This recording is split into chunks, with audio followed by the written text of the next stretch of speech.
Hey guys, how you doing out there? I'm Don. I'm smiling because YouTube makes recommendations, as we know, based on our viewing history. Sometimes they're relevant, sometimes they're not. Maybe they're trying to lure us into something so they can recommend a whole bunch of other ones of that type. Whatever they do, their algorithm. But I got recommended. It showed up, and it isn't even the type of one that I would necessarily watch, but it's an artist I've never heard of, Alison Freebairn-Smith, and the song is Dear Mr. Rogers. And what it was she was walking on the beach, like on the boardwalk in Venice. I think it was in Venice, in California. And there was a street musician or a boardwalk musician. There was a dude with a guitar, and he learned this song and performed it with her. It was her song. He didn't know the song, but she kind of like quickly taught it to him. So I didn't watch them perform this whole song on the boardwalk. I was more intrigued with how he learned the song that quickly, and she being the songwriter, it was really great, the repartee and how it came together. But I'm going to be reacting to the song Dear Mr. Rogers, and it is about the Mr. Rogers that we know. And I didn't grow up watching Mr. Rogers. I grew up watching cartoons and such, but not Mr. Rogers. So let's see what this song, I remember the parts of it that I'd heard that the dude was learning.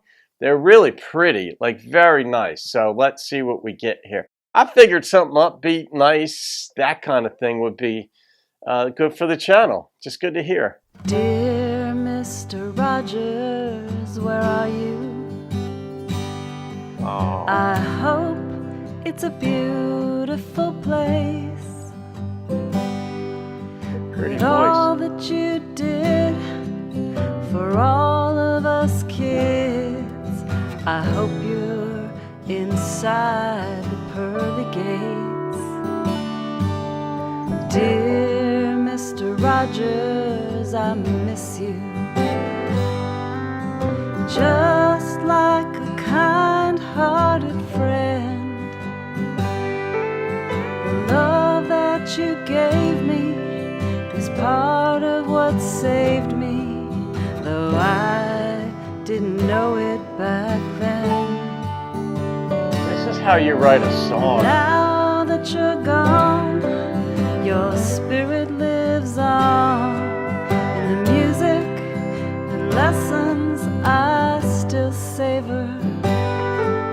Wherever you are, here in my heart, you'll always be my neighbor. Oh, makes you want to cry. Dear Mr. Rogers, I'm sorry. It isn't just you that I grieve. The love you proclaimed has fallen to shame here in the land of make-believe. Dear Mr. Rogers, I need you. Your words always put me at ease. Nothing makes sense in these current events. I need you to explain it to me. I think of you now and all you espoused to help me feel a little braver. Wherever you are, how near or how far, you'll always be my neighbor. Oh my gosh. She answered the question. Dear Mr. Rogers, thank you. My feelings for you have never wavered. Wherever you are, please know in my heart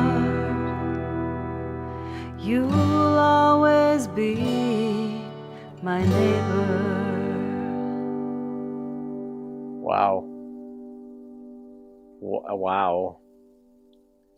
That's how you write a song. That, you know what? I've written a lot of song lyrics and such too, but many rough drafts. But when I read writing like this, I think how simple, how on point, how direct, served its purpose. It did everything a song can do, and it made me feel like deeply. But even just that one line that he would always say, "Won't you be my neighbor?" Like, we all know that there's even a pause in there. Like, we've all heard it so many times just because Mr. Rogers was part of our culture. Whether you watched him or not, you knew of him.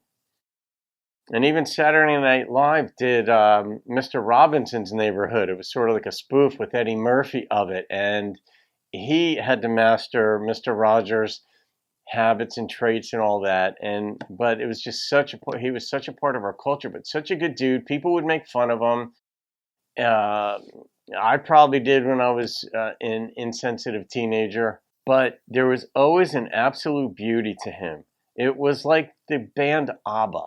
Like, it didn't matter what kind of, I was into metal, and there was something about ABBA, and everybody said the same thing. Like, what is it about them? And there was a purity to them in their music. And Mr. Rogers was that on steroids, just pure. And she answered the question, "You'll always be my neighbor." It's like, oh, God, I didn't even expect an answer to that question. And it was a question. Won't you be my neighbor? It was somewhat rhetorical, but it left the door open for an answer to it. And she pulled it off in this song. What a beautiful voice Alison has, too. Such a comforting, beautiful voice. Like, it's the kind of thing like where if she has kids, like, well, she could take up where Mr. Rogers left off, actually, with that voice and that beauty and that sweetness of heart.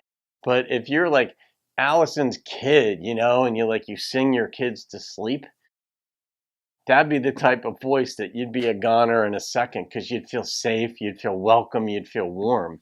So I'm not rating that because it was done in honor of another person, but man, was that a song. It is, when you look at what songs are designed to do, not just entertain, they're designed partly for that, but sometimes either to teach or in other times to feel, and other times just to express just what you're thinking or feeling, and that can elevate other people to think and feel, or be free to think and feel, not just about Mr. Rogers, but about other people in their own family, their friends, in their lives, in the media, wherever. So that's it. Nobody requested it. I'm just putting it out there. Alison Freebairn-Smith, Dear Mr. Rogers. Wow. Okay, folks, that's it. Have a great day. That's a song. See you on another video. Keep rocking the country.